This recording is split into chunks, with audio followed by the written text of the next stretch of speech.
สวัสดีครับเมื่อนี้อยู่สนามโรงเรียนบ้านสะพูครับอำเภออุทุมพรพิสัยจังหวัดศรีสะเกษครับมาเบิ่งฟุตบอล VIP ครับ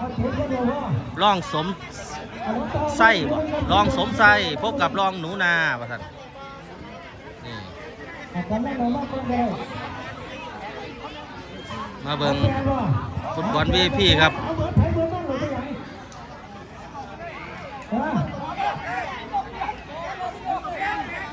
อยากแก้ผู้ใดแรงบ่ได้ก็เศร้าแล้วนะว่าตัวนี่อย่างนั้นผู้รอเท่าไหร่ครับ10 นาที2 ครึ่ง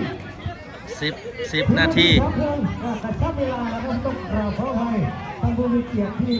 สละเวลามาเล่นกีฬาให้ลูกหลานก็ดูเอาลูกหลานเบิ่งเป็นตัวอย่างสีส้มได้เคลียร์ก่อนมาเล่นกีฬาดูตัวอย่างยิงทักทายเวลากระเป๋าที่เราอยู่อันนี้วัดที่วัดเติมไปกระดุมสักหรือเชียร์เหลืองหรือบัตรที่วัดเป็นเกียรติโอ้โหฟังดีครับโอ้หมายเลขเป็นวิทยวัฒน์ภาษาโลว่าสมเกียรตินี่แหละสมเกียรติของแท้รถต้องมีตลอดหุ่นรอบแล้วธรรมดาเนี่ยเอ็กซ์ทุกทีเลยโอ้ไม่ธรรมดาเลยนี่ไอ้กิษดาพลสนี่มาผู้สมเกียรติหมายเลข6ของทีมรองสมไทยรองปูไปคำราชโทษคำราศรีบัววันยิงไปโอ้ยโมกเลยอย่าตำหัวยิงเลยนะโอเคเลยกันขั้นรายการครับเสียนุ่มโอ้โหไม่ผ่านผู้เล่นของทางรองสมไทยส่งไปที่เสียอี้หินตะวันเปิดไปที่หมายเลข8เอาโอ้โหจิ้มเลยสีตาโคไปแล้วนี่คนที่1อดีตรองนายกเทศมนตรีตอนนี้นะครับคุณอดีตนี่ละเสียไปใช้ตัวหนึ่ง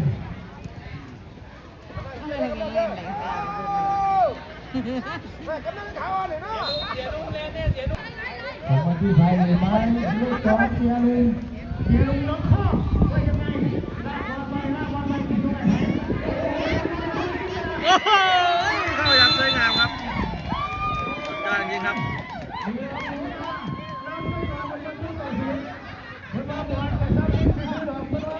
บอลกระชับยิดแพ้ไม่ได้คนไทยนะครับมาติดเยอะมากเลยไอ้โรงพยาบาลต้องขยับหน่อยท่านรองครับโอ้ยทำหน้าสีบัววันไปเลยว่ามาหาเลยโอ้แม่มาหาแล้วมาด่าเด้อเตะบอลจะได้อะไรจะได้10%มาอีกแล้ว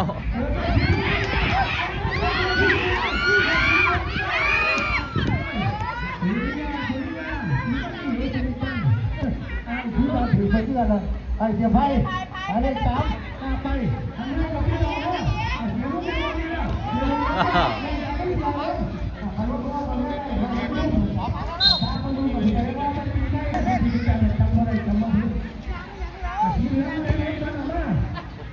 ไอ้เขามาถือทำลายสีบัวบานลากไปต่อเลยนั่นเปิดมาปีหมายเลข5ก็ต้องนับเท่าไหร่รอพูดบ้ารอแล้วโอ้ย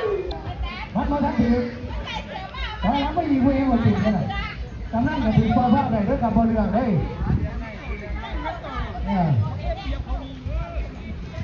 มาที่ท่านกำนันตำบลกำแพงท่านบุญรวมพิศวงยังกันอยู่กับท่านชนเราครับล่ะเรียกกันแล้วหัวจะขอผ่านเลยมาหาเปิดไปแล้วมาหาคุณเดชานดูเสียตีว่าจะไหนนี่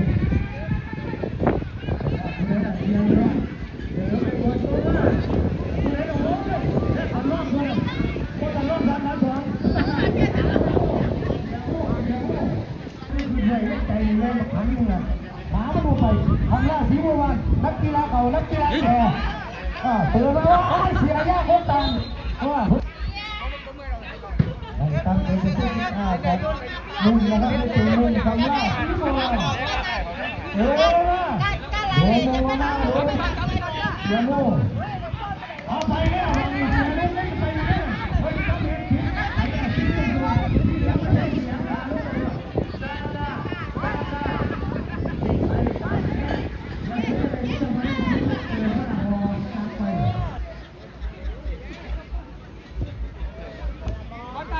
ไอ้บอลอยู่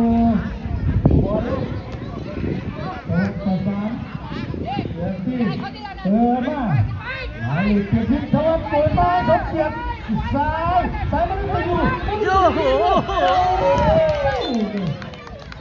เป็นทุกคนที่ใส่ของเงินมองทุกไทยนะครับเพื่อพี่เลี้ยงหายหนาวจะให้เปิดไป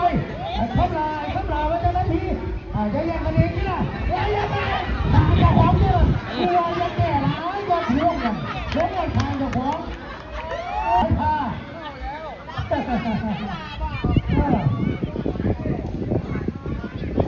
ไปบ้านเนี่ยสั่งต่อมาเลยครับต่อมาเลยต้องกูนะครับมาผ่านผู้เล่นของทางต่อไปทีมจัดการเลยทีมตะวันประสานตัวไปทั้งวันเปิดเลยมันบอกที่การจะต่อขาดสมเกียรติบอลเลยไปเสียหนุ่มลูกข้อเสียหนุ่มลูกข้อว่ายังไงส่งบอลไปโอ้ยทำมาหาทุกท่านพนมมือถือผมแม่เจ้าละคณะทีมในยังเลยเจ๊บอลจะเป็นอยู่อย่ามาบังนะกรรมการอย่ามาบังโค้ชโถเลยเสียลงยิงลงติดทำมาหาพอเราสอนโอ้โหกิจการไปนั้นเจ็บโดนมาสามเสียใส่การที่รอดูหน้าทุกวันไปพอเราสอนเอาลงจะทำกันยังไง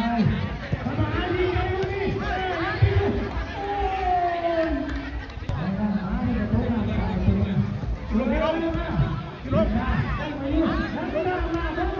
ดนไอ้เสียเหลิมจะถอยหลังเองแล้วจะตัดจุดลงเปิดว่าไอ้เสียมันเลยเสียมันก็เจ็บพอนะไอ้รอดเป็นคนเปิดว่าบอลผ่านโอ้ยเสียเองมันก็บอลผ่าน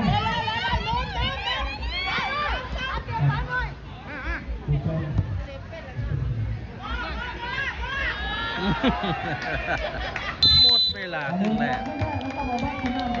ในครึ่งหลังครับนำอยู่1-0สีเหลืองใส่นี่ตีเสมอได้ไหมวันที่2คือทีอาคเนนะครับยกกำลังเจอกับประเทศนะครับรวมให้พร้อมกันหมดจากคู่นี้เลยนะเจอนักกีฬาเจ้าที่ทั้งสองทีมเจอกันที่เคยบอกนะครับอนุวิทย์ดังขึ้นครับทักทาย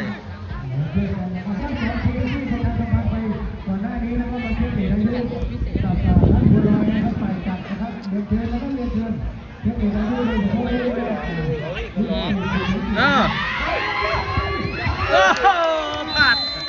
พลาดโดนเทสีเหลืองตีเสมอได้แล้วครับ1-1ครับ1-1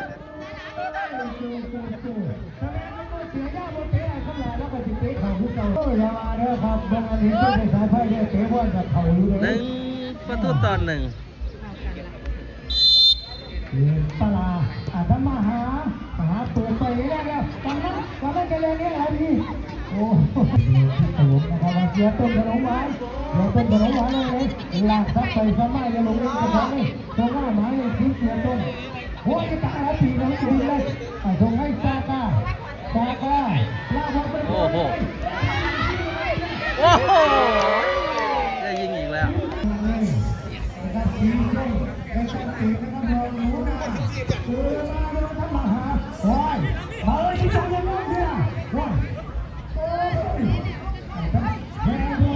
ไปอีกแล้วยิงโอ้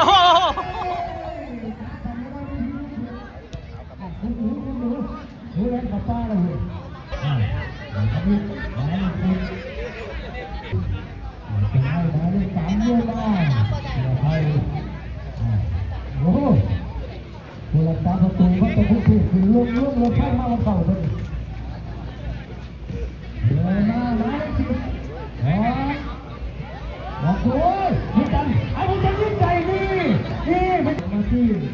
มีเราเยอะเส้นแหวนนี่ต่อชนกันนี่แล้วไอ้ตัวนี้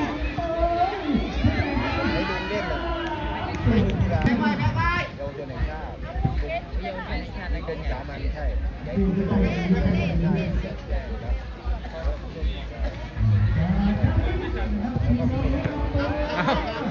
เอาอีกซะเนาะ เด็กกีฬาอะไรเงี้ยน้องๆแบบคนสามัญ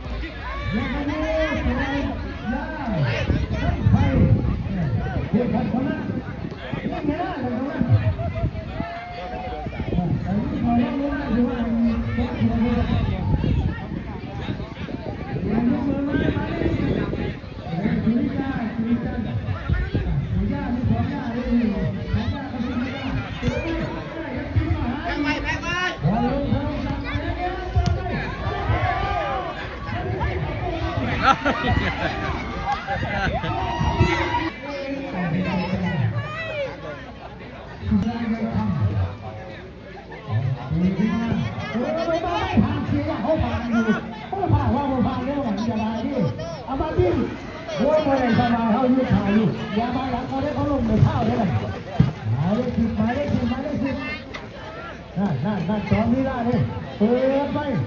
สุริยา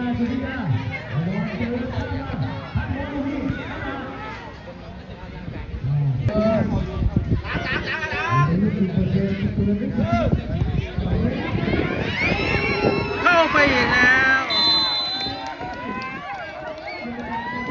2-1ครับสีเหลืองนำแล้ว ก็ได้นะครับให้ห้องพุทธจักรอยู่ในหุ่นมันก็ได้อันนี้ได้พวกเราตั้งหมด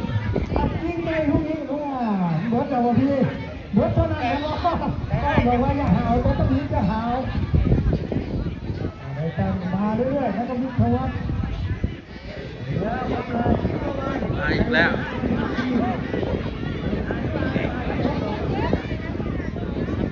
โอ้โห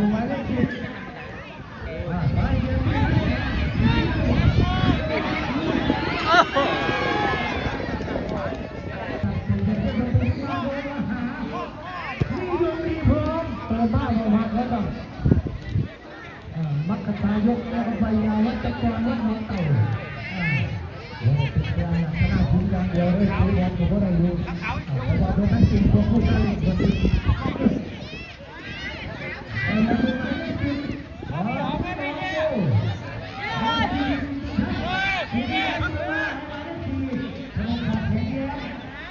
ไปนี่ก็ถือเป็น เอ้าหมดเวลาครึ่งหลังครับเสมอกัน เอากับนาชาบินไปเสมอกันอีกตัวเนาะผมลงเรื่องแล้วว่าเสมอกัน โอ้โหกระชับนิดนะครับ จะไหนลงผ่านด้วยเพื่อนเนาะ สีเหลืองได้2สีส้มได้1 2-1ครับ ไม่บอกกันอย่างนี้